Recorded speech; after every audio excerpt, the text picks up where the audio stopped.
Mic నా దగ్గరే ఉందని ఫస్ట్ నన్ను అడగండి అండి ప్లీజ్. నితిన్ గారు ఇక్కడ సార్. Sir good evening. నేను Venkat 10 TV sir. Hi sir. అంటే మిమ్మల్ని చూస్తుంటే నాకు అసలు పవన్ కళ్యాణ్ గారు గుర్తు వస్తారండి నిజంగా. అంటే ఆ ఎక్స్ప్రెషన్స్ అవన్నీ చూస్తుంటే పవన్ కళ్యాణ్ గారి నాకు కనబడతారు. ఆయన Thank first you, sir. Starting తొలి ప్రేమ మూవీస్ నుంచి సుస్వాగతం ఇలా చూస్తుంటే, ఈ డాన్స్ పరంగా చూస్తుంటేనే మాత్రం జూనియర్ ఎన్టీఆర్ గారు కనబడుతుంటారు. Thank you sir. Thank you so much. నేను కోరుకునేది ఏంటంటే ఎన్టీఆర్ గారు మీరు ఇద్దరు కలిసి ఒక మంచి మూవీ చేయాలని కోరుకుంటున్నాను. సార్ ఆయన ఎక్కడో సార్ మొన్నే పాట కూడా వచ్చింది కదా సార్, దేవరా ముందిట నువ్వెంత అని. వాళ్ళనే ఫీల్ అవుతాను సార్ నేను అప్పుడు.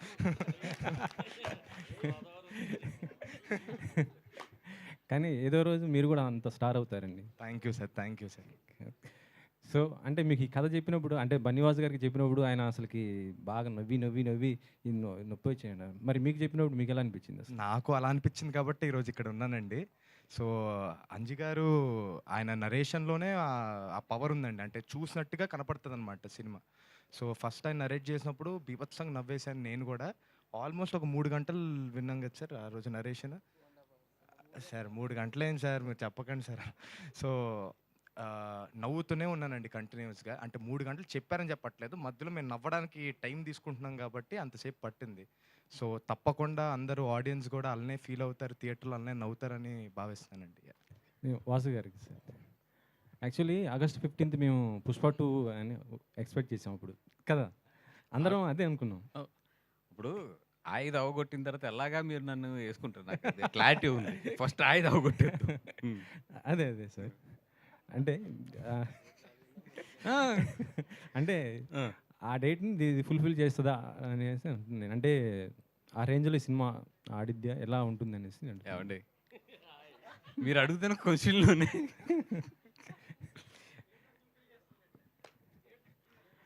థియేటర్స్ ఫుల్ అవుతే నాకు హ్యాపీ. ఫస్ట్ ఆ సినిమాతో కంపారిజన్ ఇవన్నీ కాదు, కానీ ఆగస్ట్ 15 చాలా సినిమాలు కూడా వస్తున్నాయి దీంతో పాటు. ఇప్పుడు మా ఇదంతా ఎక్కడ ఉందంటే, ఇప్పుడు నేను థియేటర్లు పట్టుకోవాలి ఫస్ట్ టైం నేను కూడా, ఎందుకంటే అన్ని సినిమాలు రిలీజ్ అవుతున్నాయి.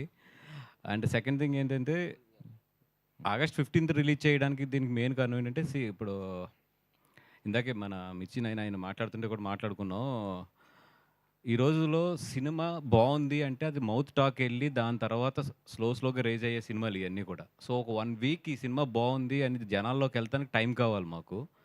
సో నేను ఇది యాక్చువల్ ఏంటంటే సెకండ్ వీక్ నుంచి I'm expecting the revenues.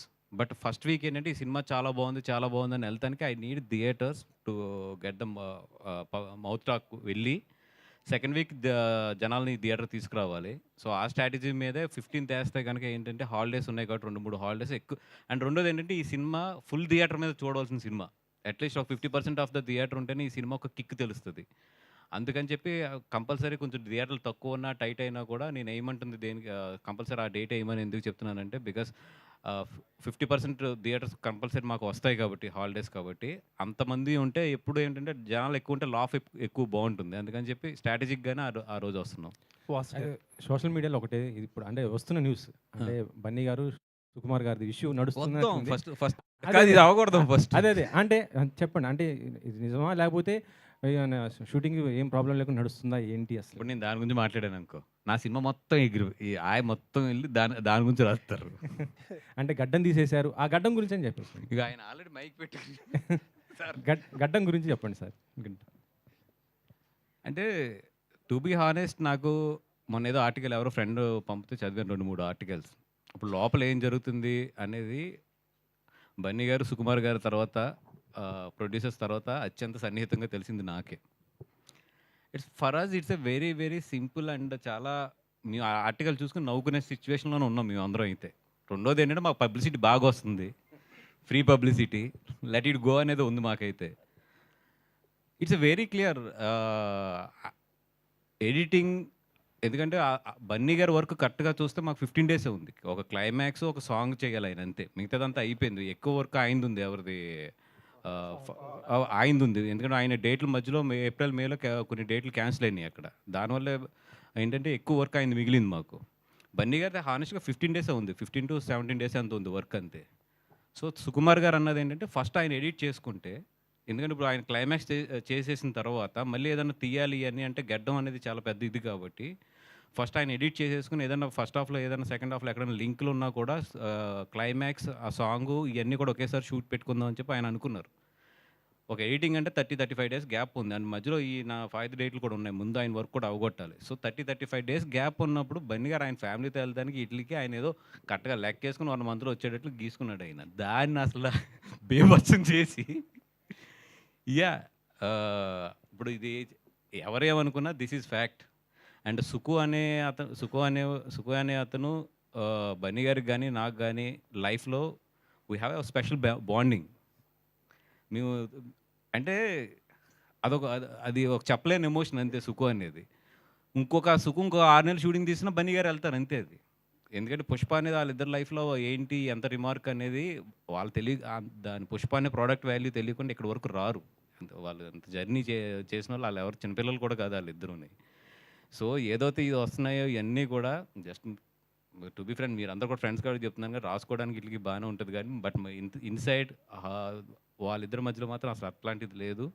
And వాళ్ళ పనుల్లో ఉన్నారు. అండ్ షూటింగ్ కూడా నాకు తెలిసి ఒక పార్ట్ అంటే ఈ ఆగస్ట్ మంత్ ఎండ్‌నో లేకపోతే ఆగస్ట్ ఫస్ట్ వీక్‌లోనే ఎప్పుడో స్టార్ట్ అయిపోతుంది కూడా ఒక షెడ్యూల్.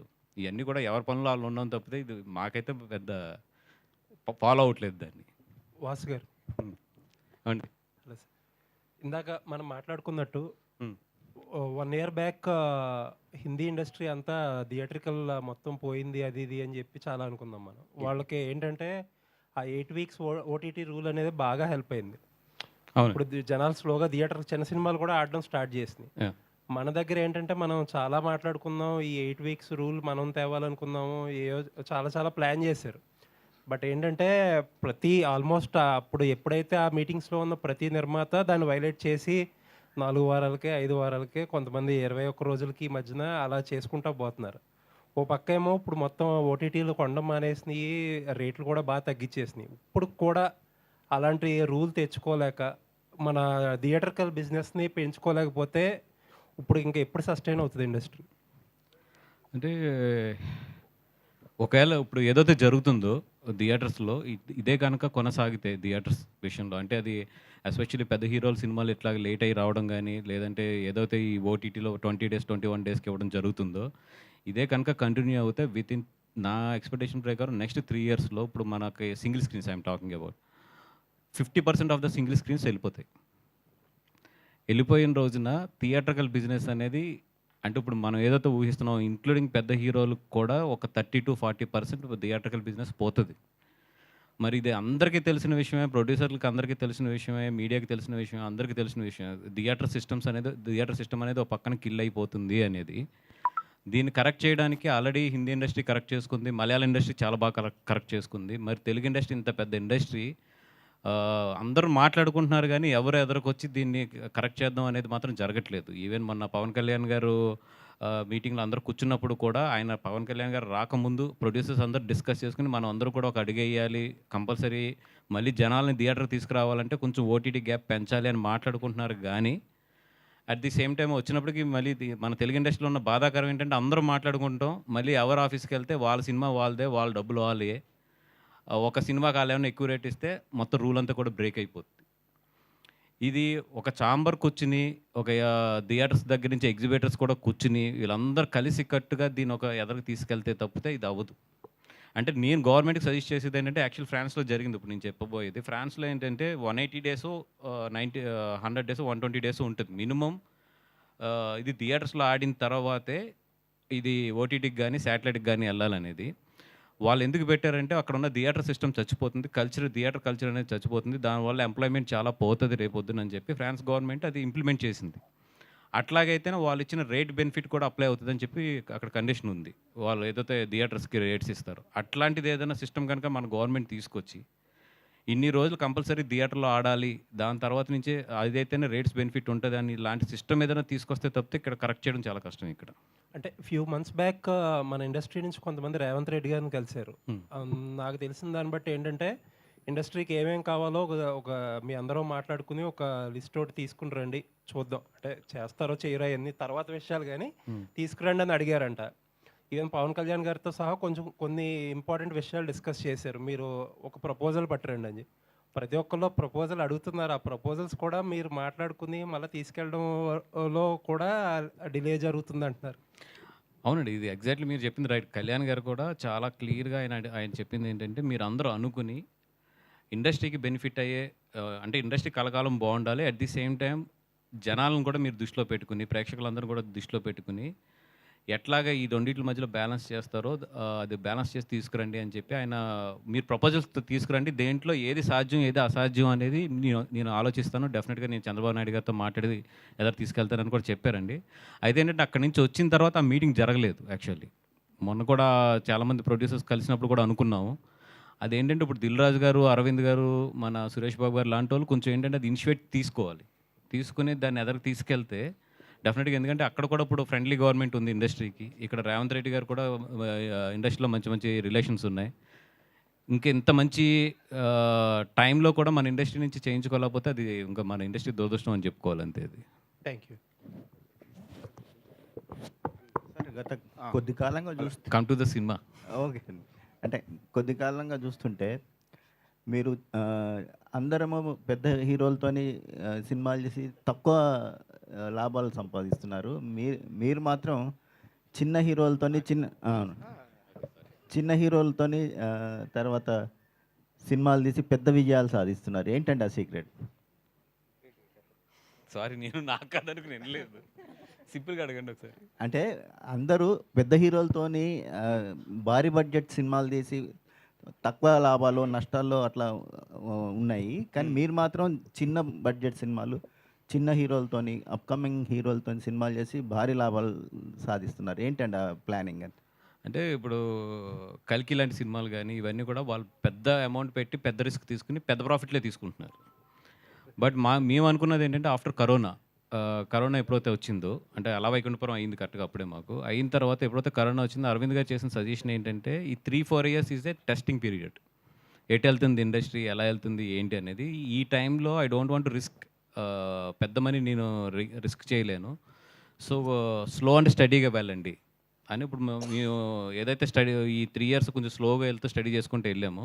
ఇప్పుడు Thandel is a big budget, నాకు నియర్లీ 75+ అవుతుంది అది. సో ఈ జనాలకి ఏం నచ్చుతుంది, జనాలకి ఏం ప్రజెంట్ చేస్తే థియేటర్కి వస్తుంది, జనాలకి ఏం ప్రజెంట్ చేస్తే టికెట్లు తగ్గుతున్నాయో ఒక చిన్న అండర్స్టాండింగ్ అయితే ఇప్పుడు వచ్చింది. So now we are starting again. అంటే ఆయిల్లో మన నితిన్ తీసుకోవడానికి ఏంటండి ఆ కాన్ఫిడెన్స్? అంటే ఆ కథకు తగ్గ హీరోనా లేకపోతే సబ్జెక్ట్ డిమాండ్ చేయడం వల్ల ఎవరైనా పర్లేదు అనుకున్నారు? అంటే నేను మ్యాడ్ బిఫోర్ రిలీజ్ విన్నానండి సినిమా చాలా బాగుంటుంది 100% అని. సో డెఫినెట్గా ఏంటంటే ఎప్పుడు కూడా ఒక సినిమా సక్సెస్ అయితే దాని తర్వాత దాంట్లో ఉన్న క్యాస్టింగ్కి అన్నిటికీ కూడా ఒక చిన్న ఇది వస్తుంది. అట్ ద సేమ్ టైం దీనికి ఒక ఫ్రెష్ అయితే బాగుంటుంది టైమింగ్ కానీ ఇవన్నీ కూడా అంటే జనాలు ఎక్స్పెక్ట్ చేయని ఒక టైమింగ్ ఏదన్నా ఉంటే బాగుంటుంది అనుకుని అందుకనే ఇప్పుడు అంకిత్ని కానీ కసిరెడ్డి టైమింగ్ కూడా ఈ సినిమాలో తన అంత ముందు టైమింగ్స్కి అన్న కూడా చాలా డిఫరెంట్గా ఉంటుంది. డెఫినెట్గా అంకిత్కి అయితే ఈ సినిమా తర్వాత తన లైఫ్లో గుర్తుండిపోయే సినిమా మాత్రం అంకిత్కి ఇది ఒకటి అవుతుంది. ఇంకా నితిన్ గారి కంటే ఆయన కెరియర్లో డెఫినెట్గా ఇది ఒక మంచి స్టెప్ అయితే మాత్రం అవుతుంది ఆయనకి. అయితే మీరు ఈ మీటింగ్కి ఒక ఎమ్మెల్యే వస్తారని మేము అనుకున్నాము, కానీ మీకు టికెట్ కూడా వచ్చింది, పోటీ చేస్తున్నారన్నారు, కానీ లాస్ట్ మినిట్లో మిస్ అయిపోయింది. ఏంటండి కానీ? అరవింద్ గారిని అడగండి, ఇందాక ఆయన ఉన్నాడు కదా. ఆయన మిస్ అయ్యారు. ఆయన చాలా క్లారిటీగా చెప్పాడు. 2029 వరకు కంపెనీ మొత్తం ట్రైన్ చేసి మొత్తం ఎస్టాబ్లిష్ చేసిన తర్వాత నువ్వు స్టెప్ తీసుకో, నేనేమన్నా నేనే అప్పుడు కాలితే ఎలక్షన్ మొత్తం ఖర్చు కూడా నేనే ఇస్తాను కానీ ఈ లోపల వెళ్తే కాలేరు కొడతాను అన్నాడు ఆయన. సో అది అలా అని కూడా కాదు కానీ అది నాకు కూడా న్యాయం అనిపించలేదు. ఎందుకంటే ఇప్పుడు విద్యాక కానీ వీళ్ళందరూ వచ్చారు, దే నీడ్ 1-2 ఇయర్స్ టైం ఉంటుంది వాళ్ళకు ఇంకా ట్రైన్ అంటే ఐ మీన్ ఎస్టాబ్లిష్ అవ్వాలి. అవన్నీ అయ్యి కంపెనీ కరెక్ట్గా ఒక గాడిలో పడిపోయింది అన్న తర్వాత డెఫినెట్గా నేను మాత్రం అటు సైడ్ కాల్ తీసుకుంటాను. పవన్ కళ్యాణ్ గారిని అడిగారండి టికెట్ ఇవ్వమని, లేకపోతే ఆయన ఏమైనా ఆఫర్ చేశారా? అంటే 2019లోనే ఆయన ఒకటే చెప్పారు నాకు, పాలకొల నుంచి నువ్వు వెయ్యి అన్నారు ఆయన 2019లోనే. అంటే సార్ నేను ఇంకా చిన్నపిల్లని కదా ఏదంటే నువ్వు అలా ఆలోచించుకు ఓడిపోయినా పర్వాలేదు, బట్ నువ్వు ఒక క్యాండిడేట్ అవుతావు, భయపడకు, ఫస్ట్ స్టెప్ అయ్యి ఏదైతే అవుతుంది ముందు ధైర్యంగా అవుతే ఎదరికెళ్ళు అన్నారు. కానీ నాకు ఆ రోజు నిజంగా ధైర్యం సరిపోలేదు. అలాగే ఈ ఎలక్షన్ బిఫోర్ ఆయన నాతో మాట్లాడినప్పుడు కూడా ఏంటి ఇంకా టైం తీసుకుంటావా అన్నారు, ఒక్క మాట అంతే. అంటే నేను అరవింద్ గారితో మాట్లాడాలి సార్ అంటే ఆయనకు అర్థమైపోయింది. అర్థమైపోయి సరే నువ్వు ఇండివిజువల్ డెసిషన్ తీసుకునే రోజు నా దగ్గరికి రా అన్నాడు ఆయన, అంతే. ఓకే. నితిన్ గారు నితిన్ గారు హాయ్ అండి. Sir hi sir. సార్ మీరు సిటీ బాయ్ హైదరాబాద్లోనే పెరిగారు. ఈ కథలో చూస్తే ఒక పల్లెటూరులో అమలాపురం సరౌండింగ్లో బాయ్ క్యారెక్టరు. ఈ క్యారెక్టర్లో మీరు చేయడానికి ఎన్నో వర్క్షాప్స్ అయినా చేశారా? ఎలా ఇన్వాల్వ్ అయ్యారు? లాంగ్వేజ్ కూడా ఎలా? లేదు సార్, మీరు అందరూ కొత్త కాబట్టి నన్ను ఈ మధ్య చూస్తారు కాబట్టి అలా ఉంది, కానీ నా క్లోజ్ ఫ్రెండ్స్ అడిగితే చెప్తారు సార్ నేను ఎంత చీప్ లత్కొరగాను. సో సో ఈ కథకి నేనే కరెక్ట్ అని నాకే అనిపించింది. భాష, ఆ లాంగ్వేజ్, ఆ యాసని ఎట్లా నేర్చుకున్నావు? సార్ అంటే చాలామంది వెక్కిరిస్తూ అవి ఇవి చేస్తూ అన్ని భాషల పైన కొంచెం అవగాహన ఉంది సార్. అంటే రాయలసీమ యాక్సెంట్ పైన మా అమ్మమ్మ సైడ్ వాళ్ళని వాళ్ళందరిని ఆడుకునేవాడిని. ఆ తర్వాత కొంతమంది ఫ్రెండ్స్ ఉండేవాళ్ళు గోదావరి సైడ్ వాళ్ళు, వాళ్ళందరినీ రెచ్చగొట్టకో అలా అని ఆడుకునేవాడిని. సో అలా ఆడుకుంటూనే తెలియకుండా వచ్చేసింది సార్, అంతే. ఓకే అండి. అంజీ గారు, డైరెక్టర్ గారు, మిమ్మల్ని అడుగుతాను. మాది కూడా గోదావరి. అయితే ఓకే, చెప్పండి. ఇందాక సాంగ్లో చూస్తే నాకు ఒక పోస్టర్ కనపడింది. మన అమలాపురం, గోదావరి, తూర్పుగోదావరి అంటే ఆర్కెస్ట్రాకి అంబాజీపేట బాగా ఫేమస్. అంబాజీపేట ఇది ఉంటుంది బ్యాండ్. కానీ మీరు భీమవరం మోహన్ తీసుకొచ్చారు ఆర్కెస్ట్రా.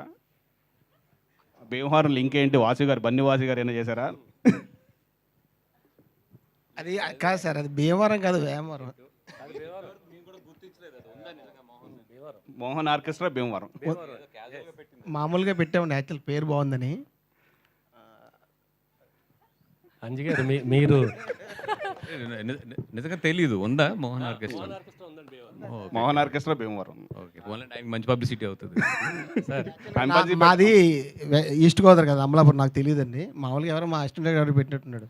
అంటే అప్పుడు ఈస్ట్ గోదావరి అండి, ఇప్పుడంటే మీరు అమలాపురం జిల్లా అంటున్నారు కానీ అదే తూర్పుగోదావరి జిల్లా. అది వెస్ట్ గోదావరి ఉంది, భీమవరం ఉంది. భీమవరం అది మనకు తెలియదు సార్. అంజి హాయ్ అండి.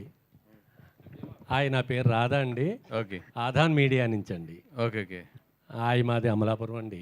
ఓహో, అంజి గారు, మేము తిరిగిన వీధులంటా మీరు సినిమా చూపించారు, చాలా హ్యాపీ అండి. చాలా సంతోషం. అమలాపురంలో ఎక్కువ మోహన్ ఆర్కెస్ట్రా పెడతారు. ఏదైనా ప్రోగ్రామ్ మన నవరాత్రులు జరుగుతుంటే ఆ కోణంలో పెట్టారేమో అనుకున్నాను నేను. Okay okay. ఎక్కువ మోహన్ ఆర్కెస్ట్రాని తీసుకెళ్ళి అక్కడ పాటలు పాడిస్తారు. Okay okay. ముందుగా ఆయ్ అనే సినిమా మన గోదావరి జిల్లాలో తీసినందుకు వాసు గారికి కూడా కంగ్రాచులేషన్స్. ఓకే. గోవాలో తీసిన సినిమా అయినా అట్టర్ ఫ్లాప్ అవ్వచ్చు, కానీ గోదావరి పరిసరాల్లో తీసిన సినిమా ఫ్లాప్ అవ్వదు. ఇది చాలా గోదావరి చాలా మంది ఉన్నట్టున్నారు. దాని గురించి మీరు ఏమంటారు? అసలు గోదావరి పరిసర ప్రాంతాల్లో తీసిన సినిమా భీమవరంలో నుంచి కానీ అక్కడ వెటకారం అదంతా. లాస్ట్ టైం ఒక సినిమా ప్రభాస్ గారి ఏదో చాలా తక్కువ ఆడిన సినిమా. అప్పుడు మా వాడు అంటాడు భీమవరంలో ఒకడు, ఒరే ఆయన తీసుకెళ్ళి మొగల్తూరు కాలగట్ట అంటే తీసుకెళ్ళి నరసాపురం ట్రైన్ ఎక్కిస్తే సూపర్ హిట్ అయిపోతారు సినిమా, అక్కడ దాకా ఎందుకు తీసుకెళ్ళారా అన్నాడు. అంటే సినిమా ప్యాషను మన ఏరియాలో ఎక్కువ ఉంటుందండి. ఇద్దరు ఫ్రెండ్స్ కలిస్తే టీ తాగుతూ మాట్లాడుకోరు, సినిమా చూస్తూ మాట్లాడుకుంటారు. అలా ఈ ఆయ్ అనే సబ్జెక్ట్ని గోదావరి జిల్లాలో ఆ నీళ్ళ ట్యాంకులు ఎన్ని ఖర్చు పెట్టారు, ఎలా తీశారు, ఆ టైంలో మేము కూడా అక్కడే ఉన్నాము, దాని గురించి చెప్పండి. అంటే జనరల్లీ నేను పుట్టి పెరిగిందంతా కూడా పాలకొల్లు. ఆ సరౌండింగ్స్ మొత్తం మా ఫాదర్ది కోకోనట్ బిజినెస్, కొబ్బరికాయ వ్యాపారం. సో ఆ సరౌండింగ్స్ అంతా కూడా బాగా పట్టున్న ఏరియా నాకు. అంటే ఎప్పుడు కూడా నేను అక్కడ, అంటే నాకు జనరల్లీ మంత్కి అట్లీస్ట్ ఒక 10 days అన్నట్టు సైడ్ ఉంటాను. ఎప్పుడు నేను అక్కడ ట్రావెల్ చేస్తున్నా కూడా ఒక కళ్ళుకి ఒక తెలియని ఒక ఆనందం ఉంటుంది ఈస్ట్ వెస్ట్ గోదావరిలో ట్రావెల్ చేసేటప్పుడు. ఆ పచ్చదనం కానీ అక్కడ ఉండే కాలువలు కానీ ఇవన్నీ కూడా ఎప్పుడు నా మైండ్లో తిరుగుతూ ఉండేది. నిజంగా దీన్ని కేరళలో ఎప్పుడు కూడా మలయాళం సినిమాలు చూసినప్పుడు కేరళ వాళ్ళు చాలా బ్యూటిఫుల్గా చిత్రీకరిస్తారని, అంతకన్నా అందం ఇక్కడ మన దగ్గర ఉంది, ఎప్పుడన్నా చూపించాలి ఛాన్స్ దొరికినప్పుడు అనుకున్నా. ఛాన్స్ దొరికింది, చూపించేసాం అంతే. అండ్ వర్షం అంటారా, కరెక్ట్గా యాక్చువల్లీ ఏంటంటే అందరూ వర్షాలప్పుడు షూటింగ్ చేయరు, జనరల్లీ ఆగుతారు. ఈ సినిమాకి ఏంటంటే వర్షాలు వచ్చినప్పుడే షూటింగ్ చేద్దాం అనుకున్నాం. కాకపోతే ఏంటంటే ఇక్కడ కథ ఇవన్నీ మీకు గెదార్స్ గురించి తెలియదే ఉంది. ఆ రుబ్బి కొంచెం బయట తీసుకొచ్చినప్పటికి వర్షాలు వెళ్ళిపోయినాయి, ఎండాకాలం వచ్చేసింది, శీతాకాలం వెళ్ళిపోయింది, ఎండాకాలం వచ్చేసింది. సో మళ్ళీ వర్షాలు క్రియేట్ చేయాలి. అందుకని చెప్పి మబ్బు సూర్యుని కవర్ చేసినప్పుడే షార్ట్లు తీసాడు చాలా వరకు, ఎందుకంటే ఆ లైటింగ్ మ్యాచ్ అవ్వాలి కాబట్టి. అదేవిధంగా జనరల్గా ఏంటంటే ఈ రోజు ఉన్న బిగ్గెస్ట్ కంఫర్ట్ ఏంటంటే సీజీలో రెయిన్ వేయటం. నేను అడిగింది అంటే అట్లా వద్దు అంటే అట్లా వద్దు, ఒరిజినల్ రెయిన్లోనే షూట్ చేద్దాం అని చెప్పి ఆ సన్నని మబ్బు కవర్ చేసినప్పుడే షాట్ తీశారు. అండ్ ఒరిజినల్ రెయిన్సే మొత్తం మోటార్స్ అన్నీ కొని దాని సెటప్ అంతా కొని ఇంచుమించు బ్యాక్గ్రౌండ్లో 1 కిలోమీటర్ రోడ్డు తడిపేవారు. అండ్ ఇంచుమించు చుట్టుపక్కల ఉన్న మట్టి గిట్టి అంతా ఇంక్లూడింగ్ ఎక్కడైనా షూట్ చేస్తే, ఎందుకంటే వర్షం కురిసినప్పుడు మొత్తం కూడా తడిగానే ఉంటుంది అంతా కూడా. ఆ తడంతా వీళ్ళు షార్ట్కి ముందు ప్రిపేర్ చేసుకోవడం, ఆ ఎండాకాలం కదా అది ఎండిపోయింది ఫట్టుని. మళ్ళీ షార్ట్ అంటే మళ్ళీ క్రియేట్ చేయడం. అరవింద్ గారు ఏంటంటే యూనిట్ అమలాపురం వెళ్ళింది, రావట్లేదేంటి అంటే చివరికి వర్షాకాలం అయిపోయి వచ్చారు వీళ్ళు. అది ఒరిజినల్గా అయితే అయ్యింది. బట్ సినిమాలు సెకండ్ హాఫ్ చూసినప్పుడు ఏంటంటే కొంచెం మరీ రెయిన్ ఎక్కువ అయిపోయింది అన్న ఫీలింగ్తో కొంచెం తగ్గించాం. యాక్చువల్ కొన్ని సీన్స్ తగ్గించుకున్నాం, రెయిన్లో ఉన్న సీన్స్. ఎందుకంటే లేదంటే మీకు ఏమవుతుందంటే థియేటర్లో ఎప్పుడైతే ఆ డిటిఎస్లో కానీ ఇట్లో కానీ ఆ రెయిన్ సౌండ్ అలా వెళ్తున్నప్పుడు ఒక ఇయర్కి ఒక హాఫ్ అన్ అవర్ 45 మినిట్స్ తర్వాత తెలియని ఒక అన్కంఫర్ట్ స్టార్ట్ అవుతుంది. అది ముందే ఊహించి కొన్ని తగ్గించుకున్నాం. యాక్చువల్లీ షూట్ చేసిందైతే కనుక రెయిన్ వెర్షన్ మొత్తం ఒకటి ఉంటుంది. Vasu as the Palakol boys come on. Godavari జిల్లాలో పుట్టిన వ్యక్తిగా మీకు గోదావరి జిల్లాలో పుట్టిన దర్శకుడు కథ చెప్తే ఆటోమేటిక్గా మనకి కనెక్ట్ అయిపోద్ది, బాగా ఈజీగా కనెక్ట్ అయిపోద్ది. అంటే ఆ ప్రాంతం సంబంధించి కాబట్టి. సో ఇది ఈ ప్రాంతం కాకుండా మిగతా ప్రాంతాలు కూడా బాగా నచ్చుతుంది అనే అంశంతో ఏ అంశం నచ్చి మీరు ఈ సినిమా కథ యాక్సెప్ట్ చేశారంటే? ఫస్ట్ ఆఫ్ ఆల్ సురేష్ గారు, మీరు ఇంత ఫార్మల్గా ఇంత నీట్ క్వశ్చన్స్ అడిగితే మీకంటూ ఒక ఇమేజ్ ఉంది జనాల్లో, దయించి దాన్ని పాడు చేయకండి. మీ మీద మాకు ఒక ఎక్స్పెక్టేషన్స్ ఉన్నాయి. నెక్స్ట్ వస్తా. ఇప్పుడు ఇందాక ఎవరో నాకు చెప్తున్నారు లోపలికి వచ్చినప్పుడు, ఏమండి సురేష్ గారిని పిలిస్తే ఛాంబర్లో మీకు ఫోన్లు వస్తాయని చెప్పి. ఫోన్ తర్వాత పబ్లిసిటీ వస్తుంది, ముందు రమ్మని చెప్పాను నేను. థ్యాంక్ యూ పిలిచి. నువ్వు ఎట్లా కొన్ని క్వశ్చన్స్ అడిగితే ఓకే, నెక్స్ట్ వస్తాను. దాని తర్వాత వస్తా. ఫస్ట్ దీనికి సమాధానం చెప్పండి. అంటే మనం కనెక్ట్ అవుతాం కదా, మనం రియల్ లైఫ్లో మనం ఏం జరిగినా ఏదో ఉన్నా చూసి అన్ని చూసుంటాం. అది చెప్పేటికి అంతలా గంటన్నర సేపు నవ్వి మళ్ళీ గ్యాప్ ఇచ్చి మళ్ళీ చేసే సినిమా చేసే అందుకోసం అడిగా. సురేష్ గారు, ఇప్పుడు నేను పుట్టినప్పుడు వచ్చారు మీరు ఇండస్ట్రీకి. మీరు సంతోషం మ్యాగజైన్ స్టార్ట్ చేసినప్పుడు నేను స్కూల్కి వెళ్తుండేవాడిని. అక్కడ గీత ఆర్ట్స్లో కథ లేకుండా ఓన్లీ కామెడీ మీద తీసిన నేను ఎంత చెప్తే మాత్రం మీరు నమ్మేస్తారు. అది అరవింద్ గారు ఒప్పుకుంటాడు ఫస్ట్ అయినా, అసలు ఒప్పుకోరు. దీంట్లో అంటే మేము ఇంకా రివీల్ చేయలేదు, ఫర్దర్గా రివీల్ చేయబోయేది అంటే వినోద్ కుమార్ గారు. ఓకే, అది సర్ప్రైజ్ ఫ్యాక్టర్. అది వినోద్ కుమార్ గారు ఒక ఫాదర్ క్యారెక్టర్ చేశారు ఈ సినిమాలోని. అంటే మనం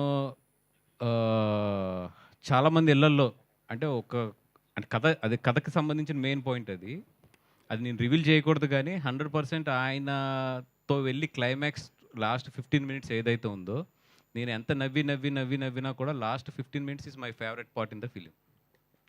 ఈ సినిమాలో ఆటగాడు ఎవరు? ఈ సినిమాలో ఆటగాడు ఒకడు ఉన్నాడు. నువ్వు అడగవలసిన ఈ సినిమా బయట ఆటగాడు ఎవడని అడగలరు. బయట ఆటగాళ్ళు ఇప్పుడు రోజు టీవీలో అన్నింటిలో చూస్తున్నాం బాగా, రోజు అదే న్యూస్ మొత్తం అంతా. మీరు రియల్గా మా దాంట్లో ఆటగాడు అంటే తెలియదు, మరి నేను లేను ఎక్కువ లొకేషన్లో అక్కడ. జనరల్గా ఇండస్ట్రీ పుట్టినప్పుడు నేను 30 సంవత్సరాలు చూస్తున్నా అంటే సక్సెస్ శాతం 5%. నిజంగా అప్పుడు సీడీలు వచ్చేసి అని లేదంటే పైరసీ జరిగిపోయిందని ఇలా ఏదో ప్రాబ్లం వస్తూనే ఉంది. మన ప్రతి కొన్నాళ్ళు 5 ఇయర్స్కి వస్తూనే ఉంది, ప్రాబ్లమ్స్ వస్తూనే ఉన్నాయి. పైరసీ కానీ సీడీలు వచ్చేసి రకరకాలుగా ప్రాబ్లమ్స్ ఫేస్ చేస్తున్నది. సార్ ఇప్పుడు ఓటీటీ వచ్చింది, ఓటీటీ వాళ్ళు బెనిఫిట్ పొందుతున్నారు. ఇదివరకు శాటిలైట్ బెనిఫిట్ పొందారు, ఇప్పుడు ఓటీటీ బెనిఫిట్ పొందారు. అయితే సక్సెస్ శాతం మొత్తం ఓన్లీ 5%. బ్లాక్ బస్టర్ ఒకటే ఉంటుంది, లేకపోతే 2 ఉంటుంది, కానీ అంత మించి రావు. అలాగే 10 సంవత్సరం ఒక్కో సినిమా వస్తుంది. అలాగే ఈ సంవత్సరం కల్కి మొత్తం పాత థియేటర్లు కూడా మొత్తం ఓపెన్ చేసి ఆ సైడ్ దుమ్ము దులిపి కలెక్షన్స్ చేసింది. అలాగే కంటెంట్ ఉన్న సినిమా మారా సినిమా డబ్బింగ్ సినిమా కలెక్ట్ చేసింది. అట్లాగే భారతీయ సినిమా యావరేజ్ అయినా ఫస్ట్ ఓపెనింగ్ వరకు తీసుకుని మళ్ళీ ఆగిపోయింది. సో ఇది కామన్గా జరుగుతూ ఉంటుంది. ఇందాక మీరు చెప్పారు కదా, ఇంకా అయిపోయింది, కొన్ని థియేటర్లు మూసుకోవాల్సింది. ఎందుకు ఆ మాట అనాల్సి వచ్చింది? సక్సెస్ అయితే ఇప్పుడు ఒకేలా ఉంది కదా, ఎందుకు అది మళ్ళీ ఇప్పుడు వరుసగా ఇప్పుడు ఈ చిన్న సినిమా కూడా బ్లాక్ బస్టర్ చాలా సినిమాలు ఉన్నాయి. ఇదే కలికి ఒక 3 ఇయర్స్ బ్యాక్ వచ్చి ఉంటే కనుక ఇప్పుడు మనం ఏ నెంబర్స్ చూస్తున్నామో దీనికి డబల్ నెంబర్స్ చూసేవాళ్ళం. అంటే నెంబర్స్ అనేది మనకు తెలుసు ఇప్పుడు ఎట్లా ఉన్నాయి ఏంది అనేది. అంటే కలికి దాని కెపాసిటీ ఏంటో థియేటర్స్లోని స్టిల్ ఈరోజు ఒక 30% పీపుల్ ఏంటంటే ఇంకా అది ఓటీటీకి వస్తుంది కదా అక్కడ చూద్దాం అని చెప్పి ఇంకా సినిమా చూడకుండా ఇంట్లో కూర్చున్న వాళ్ళు ఉన్నారు. ఇదివరకు అలా ఉండేది కాదు. నిజంగా అంత పెద్ద సినిమా అంత పెద్ద హిట్ అయితే బాహుబలి 1 or 2 టైంలోని నెక్స్ట్ అసలు మాకు 3-4 వీక్స్ థియేటర్గా ఫుల్ అయిపోయిన రోజులు ఉన్నాయి. మగధీరాకు కానీ, బాహుబలి 1 కానీ, 2కి కానీ. ఇప్పుడు మరి కల్కి అంత పెద్ద హిట్ అంత బాగుంది, కానీ స్టిల్ దానికి రావాల్సిన ఇన్కమ్ అయితే రాలేదనేది నా ఒపీనియన్. దానికి ఏంటంటే వాట్ ఎవర్ నేను చెప్పాను ఇందాక, థియేటర్స్కి జనాలు తగ్గుతున్నారు అనేది చెప్పాను. అట్లాగా రెండోది చూస్తే ఇప్పుడు కల్కి లాంటి సినిమా 2 ఇయర్స్కో 3 ఇయర్స్కి వస్తుంది.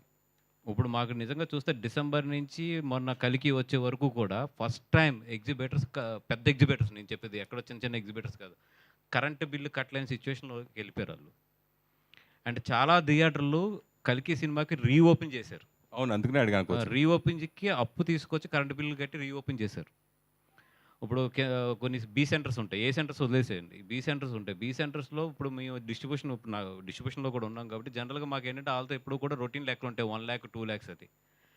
వాళ్ళ ఆఫీస్కి 4-5 సార్లు తిరిగేస్తుంటే మా అందరూ ఆశ్చర్యపడ్డా, ఎందుకు ఈయన థియేటర్ ఓనర్ గారు ఇన్నిసార్లు తిరిగేస్తున్నారు, ₹1,00,000 పెద్ద అమౌంట్ కాదు కదా, ఎప్పుడు ఇంత ప్రెజర్ పెట్టరు కదా, ఏంటి అంటే they have to pay the power bills to open for the theatre for కల్కి సినిమాకి. అలాంటి సిచ్యువేషన్కి వెళ్ళిపోయారు ఎగ్జిబిటర్స్ చాలామంది. ఇప్పుడు చూసుకుంటే ఇప్పుడు కల్కి అయిపోయింది, ఇక్కడ నుంచి మళ్ళీ పెద్ద సినిమా ఎప్పుడుంది? Devara September 27th. దాని తర్వాత మళ్ళీ పెద్ద సినిమా అంటే December 6th పుష్ప. ఈ మధ్యలో గ్యాప్లో కరెంట్ బిల్స్ తట్టుకోవడం కానీ, ఇవన్నీ తట్టుకోవడం కానీ, ఇవన్నీ ఓకే, ఇన్కమ్ ఎంత క్రియేట్ చేస్తున్నా కూడా ఈ సినిమాలకు రావాల్సిన రెవెన్యూ అయితే మాత్రం డెఫినెట్గా 30-40% తక్కువే వస్తున్నాయి. అది అంటే కల్కి రికార్డ్స్ని పుష్ప 2 బ్రేక్ చేస్తుందా? చేస్తే బాగుంటుంది, ఇండస్ట్రీ బాగుంటుంది, ది ఎగ్జిబిటర్లు బాగుంటారు. అది ఒక సినిమాని ఇంకో సినిమా 100% బ్రేక్ చేయాలి ఇప్పుడు కూడా. నితిన్ ఇప్పుడు సచిన్ రికార్డ్స్ కోహ్లీ చేయలే, అలాగే ఎవరికాలు రికార్డ్స్ బ్రేక్ చేసుకుంటూ వెళ్ళాలి. నితిన్ గారు, సార్ జనరల్గా చిన్నప్పటి నుంచి మనం టీవీలో చూస్తూ లేకపోతే సినిమాకి వెళ్ళి సినిమా చూస్తూ ఒక ఫేవరెట్గా మనం హీరో, మనం ఫ్యామిలీలో ఎవరున్నా కానీ ఒక అభిమానించేస్తాం కొంతమంది. అలాగే మీరు నాయకి సాంగ్లో స్వర్గీయ ఎన్టీఆర్ దగ్గర నుంచి ఇప్పుడు మీ జూనియర్ ఎన్టీఆర్ వరకు వరుసగా అందరి హీరోల్ని ఇమిటేట్ చేస్తూ అద్భుతంగా చేశారు. సాంగ్లో చూసినప్పుడు చాలా బాగుంది అది. సో చిన్నప్పుడు మీరు అభిమానించే హీరో ఎవరు, ఇప్పుడు అభిమానించే హీరో ఎవరు? సార్ ఫస్ట్ నుంచి పెద్దనే సార్, బావగారే. సో యా ఎప్పుడు ఆయనే సార్ నాకు. అంటే చిన్నప్పుడు నాకు సింహాద్రి ఆ టైం అప్పటి నుంచే కడియం ఒకటి చేయించుకొని అందరిని కొడుతూ తిరిగేవాడిని అనమాట. సో అప్పటి నుంచి ఆయన ఫ్యానే సార్ నేను. అంటే మీరు చూడటానికి సాఫ్ట్గా ఉన్నారు కానీ మీ వెనకాల చాలా ఉంది. చాలా ఎక్కువ ఉంది సార్. అది అర్థమవుతుంది. అంటే మెయిన్ కొన్ని లాంగ్వేజెస్, అంటే నేను ఒక పలానా మాస్ హీరో అయిపోదాం, ఇట్లా అయిపోదాం అని అనుకుంటారు కదా. మ్యాట్ సినిమా జరుగుతున్నప్పుడు ఆ సినిమా సక్సెస్ అవుతుంది నమ్మకం ఉండి కూడా ఈ సినిమా ఒప్పుకోవడానికి మెయిన్ రీజన్ ఏంటి? అలాగే ఈ లాంగ్వేజ్, కొన్ని లాంగ్వేజ్ రాయలసీమ హీరోగా కొంచెం ఆ ప్రాంతం కథ అయితే కనుక దాని మాడ్యులేషన్ వేరేగా ఉంటుంది, తెలంగాణది వేరేగా ఉంటుంది, గోదావరి వేరే, ఇట్లా దీనికోసం మీరు ప్రత్యేక తీసుకున్న జాగ్రత్తలు ఏంటి? సార్ ఇందాకే మాట్లాడుకున్నాం కదా సార్, సినిమా అంటే అంత జనాలు రావట్లేదు థియేటర్కి, అలా ఉన్నప్పుడు మనం కూడా ఏదో పెద్ద హీరోలాగా చేసేద్దాం అని అనుకోకూడదు సార్. సో ఒక మంచి కథను చూపిద్దాం అనుకుంటేనే మనకి టికెట్లు తెగుతాయి సార్. అదొక్క దీంతోనే ఇలాంటి కథని ఎంచుకోవడం జరిగింది సార్. సంతోషం సురేష్ గారు, మీరు సంతోషం సురేష్ నుంచి కాంట్రవర్సీ సురేష్ గారు అయ్యారు, మళ్ళీ సంతోషం సురేష్ అయిపోతున్నారు ఏంటి? సో నితిన్ గారు, గ్యాప్ వచ్చిందా? ఇచ్చారు, రాలేదు, ఇచ్చారు. చెప్పండి మేడం. సో అంటే రీసెంట్గా వచ్చిన ఒక మూవీ గోదావరి యాసలోనే వచ్చింది, ఆ బ్యాక్డ్రాప్లో వచ్చినట్లు వెళ్ళిపోయింది. So gangs of Godavari. So అంటే నేను అడిగే క్వశ్చన్ రిలేటెడ్, సేమ్ బ్యాక్డ్రాప్లో ఈ సినిమా కూడా వస్తుంది. ఒకసారి క్వశ్చన్ వినండి. సో అంటే ఆ మూవీలో కూడా అక్కడ యాసన్ తీసుకోవడంలో తప్పులేదు, బట్ అక్కడ ఉన్న రియాలిటీకి భిన్నంగా కొన్ని క్యారెక్టర్స్ని చూపించిన, హీరో క్యారెక్టర్ని కావచ్చు, ఇలా కొంత కాంట్రవర్సీ క్రియేట్ అయింది. అంత దారుణంగా అక్కడ మనుషులు ఉండరు కదా అని. సో మీ మూవీలో సేమ్ బ్యాక్డ్రాప్లో వస్తున్నారు కాబట్టి ఉన్న రియాలిటీ చూపిస్తారే, ఉన్న కొంచెం తేడాగా ఎక్కడ ఉంటుందా? జస్ట్ ఇది ఒక చిన్న ముగ్గురు కుర్రోళ్ళు. ఇప్పుడు మన లైఫ్లో మనకు చాలామంది ఫ్రెండ్స్ ఉంటారు, బట్ ఒక ఫ్రెండ్స్ ఎట్లా ఉంటారంటే వాళ్ళతో మనకు చాలా ఇబ్బంది ఉంటుంది, మనల్ని ఏడిపిస్తూ ఉంటారు, మనల్నే కామెంట్ చేస్తుంటారు, మనల్నే కమ్ముకొడుతూ ఉంటారు, అయినా కూడా వాళ్ళ ఫ్రెండ్స్ ఎప్పుడు ఉన్నాయి. అలా ఒక ఇద్దరు క్యారెక్టర్లు, ఒక క్యారెక్టరు. జస్ట్ నా కాలేజ్ డేస్లో కానీ మా స్కూల్ డేస్లో కానీ ఫ్రెండ్స్ అందరం కూర్చుని ఎంత అల్లరి చేసుకునేవాళ్ళం. అల్లరి ఈ సినిమా తప్పితే దీన్ని పెద్ద ఎక్కువ క్యాలిక్యులేషన్లో పెద్ద ఇంత తీసి చేయలేదు. దానికి నాకు తెలిసిన తను పుట్టి పెరిగిన ఊరు అమలాపురం. వాళ్ళ ఫ్రెండ్స్ మధ్యలో సిచ్యువేషన్ తీసుకుని ఒక నీట్గా కట్ చేశాడు, అంతే. అంటే ఆ డైరెక్టర్ కూడా మాది అదే జిల్లా అని ప్రతి ప్రెస్ మీట్లో చెప్తూనే ఉన్నాడు. ఒక్క నిమిషం అండి, ఇది ఆయ్ సినిమా ప్రెస్ మీట్. మీరు ఆ సినిమా గురించి ఎంత మాట్లాడండి, నేను చెప్తాను. మూవీ రిలీజ్ అయ్యాక మీరు మళ్ళీ దొరకరు కదా అడుగుదామంటే. అసలు మీరు అడిగే సినిమాకి నాకు ఎటువంటి నేను అది దాని గురించి మా కామెంట్ చేయడానికి అసలు ఆ సినిమాకి ఈ సినిమాకి ఎట్టి పరిస్థితుల్లో కూడా లింక్ లేదు. అండ్ రెండోది ఒక స్టేజ్ మీద ఉన్నప్పుడు ఇంకో సినిమా గురించి కామెంట్ చేయడం నేను అసలు ఇష్టపడను ఫస్ట్. సో నేను I don't want go into those details. Okay, ఇది ఒక personal question actually. Allu Arjun Nandyal వెళ్ళినప్పటి నుంచి కూడా అల్లు ఫ్యామిలీలో చిరంజీవి ఫ్యామిలీ చాలా ప్రాబ్లమ్స్ అంటే ఇష్యూస్ వస్తున్నాయి, పెద్ద అటాచ్మెంట్ లేదు, తగ్గింది, ఇదంతా అంటున్నారు. దీనికి మీరు పర్సనల్గా ఏం చెప్తారు?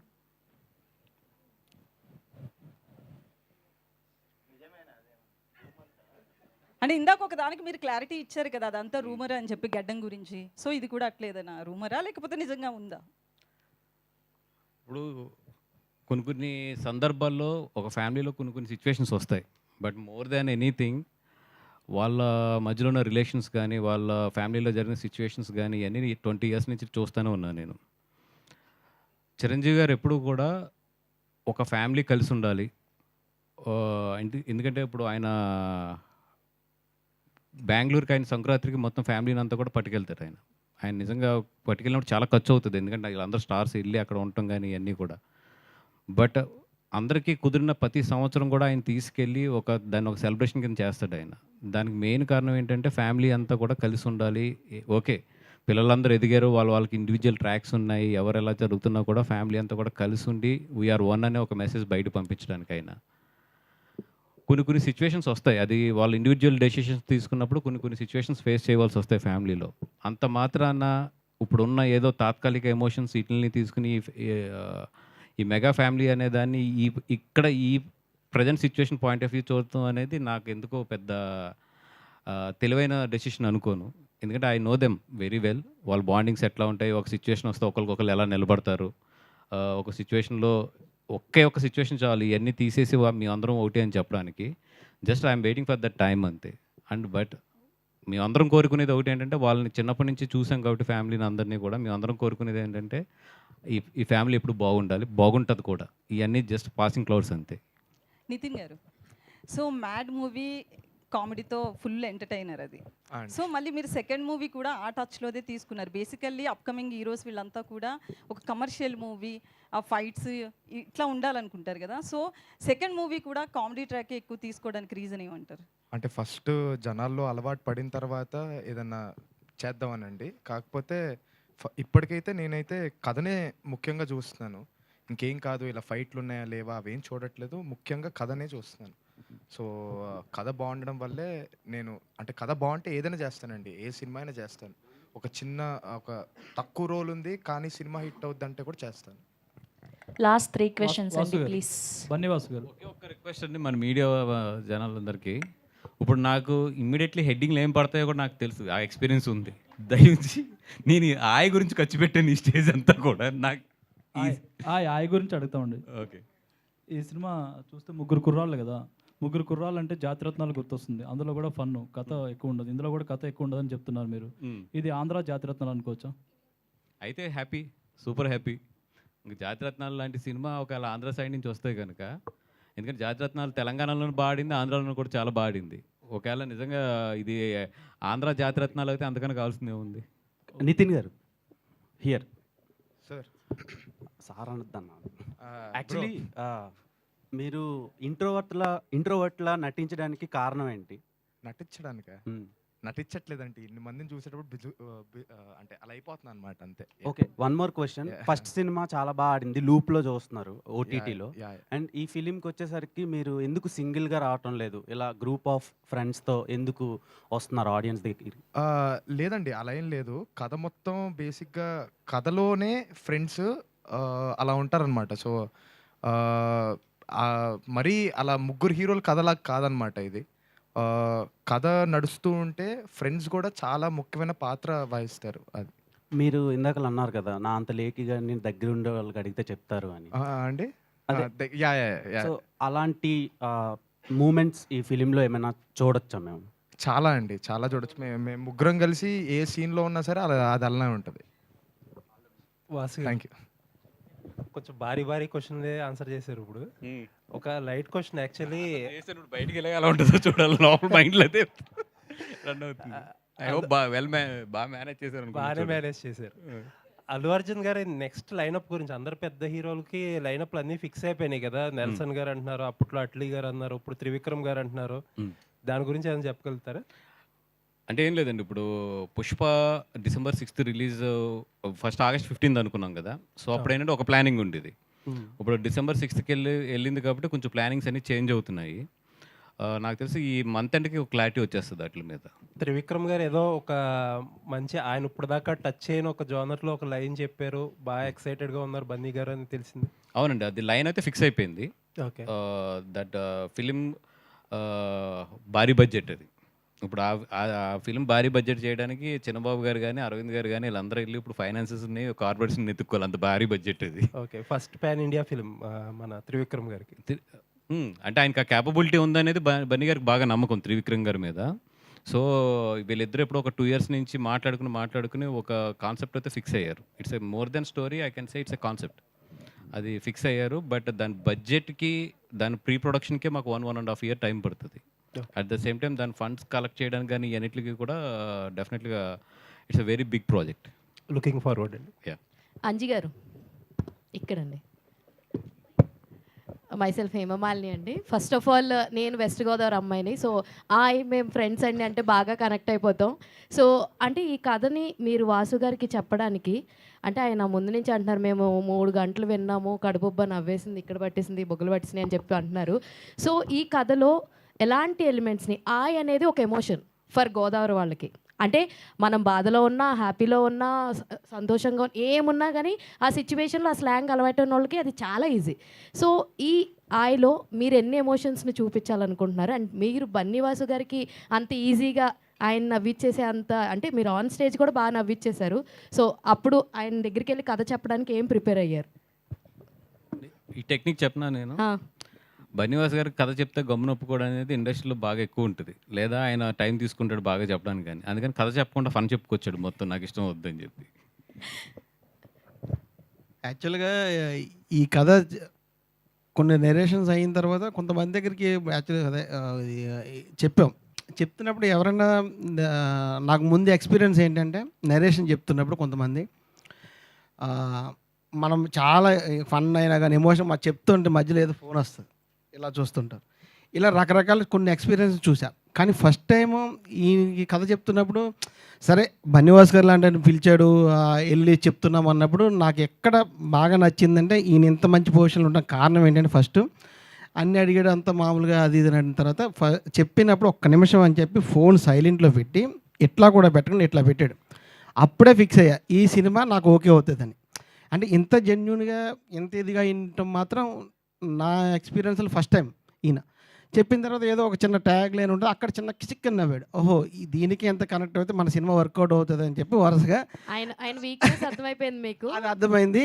అక్కడి నుంచి ఎంటర్టైన్మెంట్ ఉన్నదే ఎంటర్టైన్మెంట్ అండి. సినిమాలో ఉన్నది 220 ఎంతో ఉంటుంది లెంత్, అయినా 2 hours హ్యాపీగా నవ్వుకుంటారు, 20 minutes చాలా ఎమోషనల్గా వెళ్తుంది. ఇందులో ఏంటంటే చెప్పింది మేము ఎక్కువ ఫ్రెండ్షిప్ని ఇంకో కొత్త యాంగిల్లో చెప్పాం. అదే ఇప్పుడు కూడా చెప్పకుండా ఏంటంటే, చిన్న అమలాపురం, అది గోదావరి జిల్లాలో ఒక క్యాస్ట్ బేస్డ్ ఏదో ఒకటి ఉంటుంది, దాన్ని ఈ సినిమాలో చాలా ఎంటర్టైన్మెంట్గా డీల్ చేసాం. ఉంటుంది కానీ బ్యాక్గ్రౌండ్లో ఉంటుంది, కానీ ఎంటర్టైన్మెంట్ అన్నది ముందు ఉంటుంది. వాసు గారు, అంటే ఇందాక మీరు శ్రవంతి గారు అడిగిన క్వశ్చనే, గలీజ్ ఫ్రెండ్ డీసెంట్ ఫ్రెండ్ అంటే మీ ఫ్రెండ్స్ అని చెప్పారు కదా. ఇండస్ట్రీలో మీ ఫ్రెండ్స్ అందరూ కలిపి ప్రొడ్యూస్ చేస్తున్నారు, ఇవన్నీ ఉన్నారు కదా, వాళ్ళలో గలీజ్ ఫ్రెండ్ ఎవరు, డీసెంట్ ఫ్రెండ్ ఎవరు? దానికి అడుగుతాం కూడా ఎందుకు అంటే ఇందాక వస్తుందని ఎక్స్పెక్ట్ చేసాం, మీ మాట రాలేదని ఇప్పుడు అడుగుతున్నాం. అంటే ఈ మధ్యలో వాడు ట్విట్టర్లో ఫేమస్ అయిపోయాడు. ఇప్పుడు నేను ఇది వేసిన వెంటనే వాడు బ్యాంకాక్లో ఉన్నాడు, వెంటనే కౌంటర్ వేస్తాడు అక్కడి నుంచి. ఎందుకు ఇప్పుడు వెంటనే కౌంటర్ వేయించుకుంటూ అది కొంచెం సినిమా దగ్గరికి వెళ్ళే కానీ బయటికి తీసుకొద్దాం అని చెప్పి చెప్పలేదు అడిపోయి. మరి డీసెంట్ ఫ్రెండ్ అంటే ఆన్ ఇండస్ట్రీ, ఇన్ ఇండస్ట్రీ అంతసేపు ఆలోచిస్తున్నారు ఏంటండి? అంటే బన్నీ పేరు చెప్పేయచ్చు, ఆయన పేరు చెప్పేయచ్చు, కానీ అట్లా కాకుండా నిజంగా అంటే నాకు ఎందుకు నిజంగా పెద్ద డీసెంట్ ఎవరు లేదు. నేను ఆలోచిస్తున్నా కూడా ఒక్కొక్కడు ఒకలా కనబడుతున్నాడు తప్పితే నేనే డీసెంట్ ఏమో అందరూ చూసుకుంటే. నా Vasan this last question. And ఈ మధ్యకాలంలో అంటే ట్రోల్స్ ఎక్కువ వైరల్ అవుతున్నాయి. ప్రతి ఒక్కరు కూడా ట్రోలింగ్ మీద యాక్షన్ తీసుకుంటున్నారు. సో మొన్న రాజీవ్ కనకాల గారు వీళ్ళు కూడా వెళ్ళి కంప్లైంట్ ఇచ్చారు. సో విన్నానండి. మీ అభిప్రాయం ఏంటన్న ట్రోలింగ్ మీద? ఒక లెవెల్ వరకు ఓకే, ఒక లెవెల్ వరకు ఎంజాయ్ చేస్తాం. But finally all we are human beings. ప్రతి వాళ్ళకి కూడా ఫీలింగ్స్ ఉంటాయి.